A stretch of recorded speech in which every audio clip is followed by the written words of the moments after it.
Welcome back, everyone. We just finished reading a story called Goodbye Autumn, Hello Winter by Kenyard Pack. And we saw how the seasons changed from autumn or fall as it gradually went into winter. So at the beginning of the book, it still had leaves on the trees and they were different colors, and the little kids were wearing, jackets. But then as winter comes, it starts getting colder. The leaves have fallen off the trees. And as we saw, it sometimes snows in winter depending on where you live. So today we're going to make snowflakes. Yay! And I have one that I colored and one that is white. So most snowflakes are always white because it's the process of the changing water that turns into the snow and the ice. But we can also make colored ones if we want. So in our kit, so if you live in the Salisbury area, you can come in and pick up a new kit for January, and you'll have some supplies in here that you'll be using for the month of January. So we're going to go in here and we're going to find coffee filters. And I've given you two, but I'm only going to use one today. And I'm going to cut one and I'm going to do something else to the other one. I'm just really quickly going to show you how you would make one if you wanted to have a very bright, colorful snowflake. You would take your coffee filter, and whatever color you wanted it to be, you would take your markers and make sure that you're using water-soluble markers. And what you want to do is it doesn't have to be colored perfectly. You're just going to put the color all over.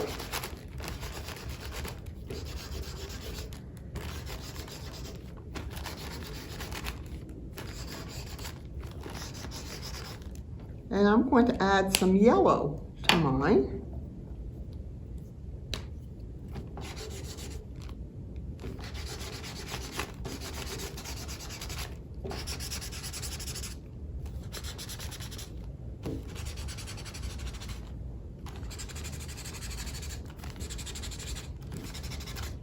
And then what I'm going to do, because this certainly does not look the same, does it? No. So here's the next step. You're going to let a grown-up do this, because sometimes little kids have too much fun squirting water. You only want to squirt this very, very lightly, like maybe 3 times. And if you are doing this, you want to do it so you're not, see this? You don't want to have it down on your regular table. You want to make sure that you have like newspaper or like a plate underneath it. So you just want to squirt so it's kind of wet. And then you're going to take it and you're going to squeeze it together. And this is another reason you want, it has to be a water-soluble marker for 2 reasons. One, so when it gets wet, it will leach the color out. And that's a new word for you. It means blending the color into the rest of the paper. And the other reason you want to make sure that it is a washable marker is because I'm going to open this up and you're going to see what this looks like. And if you do these, you do need to let them dry. You have to do this very carefully when you're opening it up, because when it's wet, it can rip fairly easily.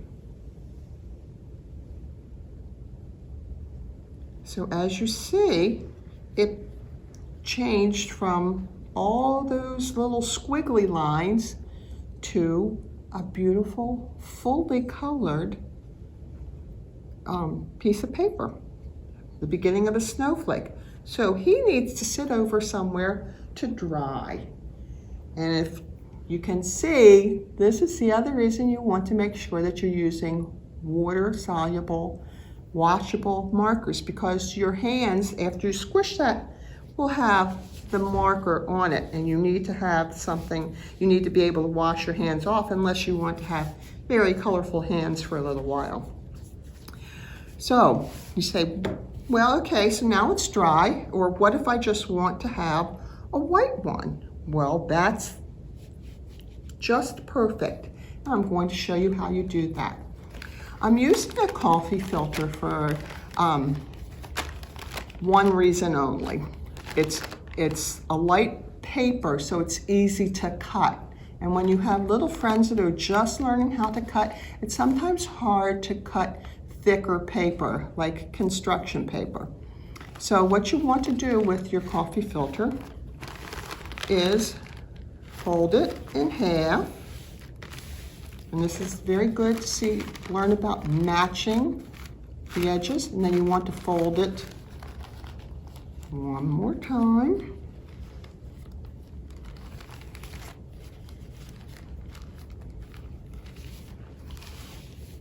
And so you have it in, you're going to be cutting 4 pieces of paper. Now what you want to do with your little friends is an adult or the child can make the design on one side first. I'm going to use a marker so it's easy for you to see what I've drawn, but at home you might just want to use a pencil. So when you're cutting, if you don't cut exactly where the line is, you won't see that color anymore.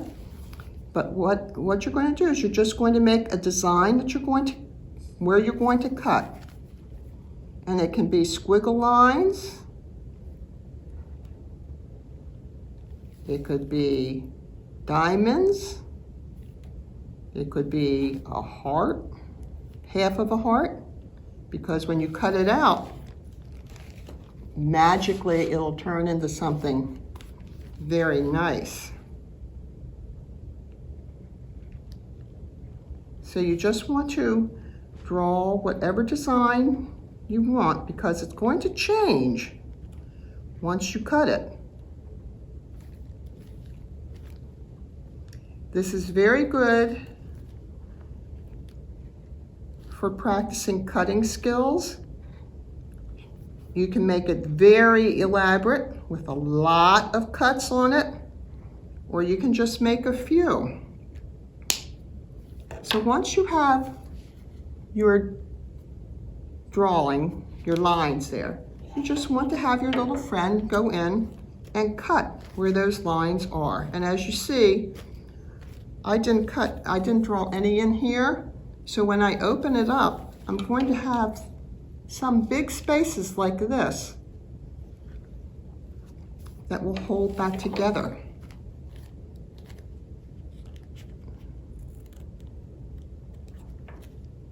I have been making snowflakes since I was very young, a long, long time ago.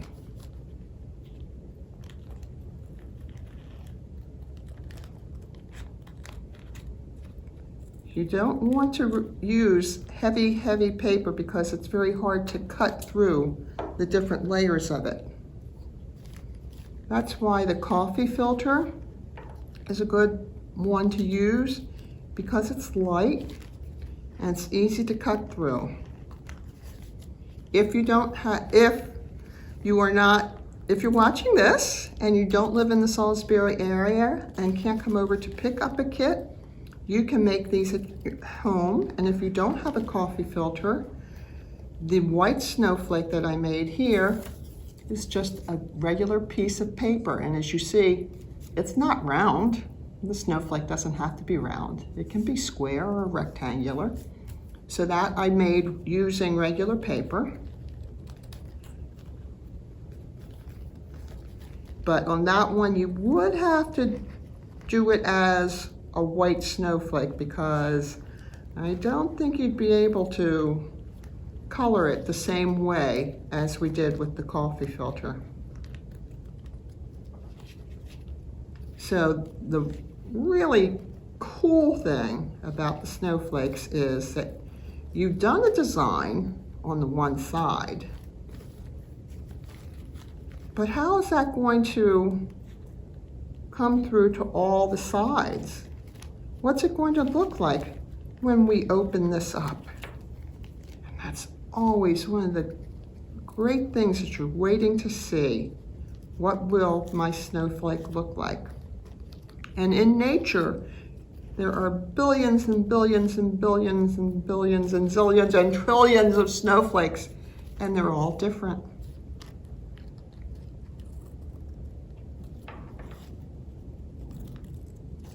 Okay, I'm almost to the end.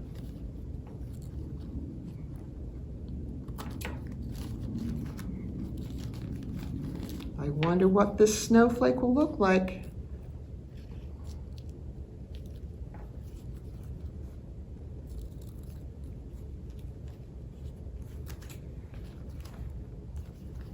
One more cut. And so if your little friend is just learning how to cut, you might want to help them by holding the snowflake while they practice their cutting. So here we go. What do you think it's going to look like? Let's find out.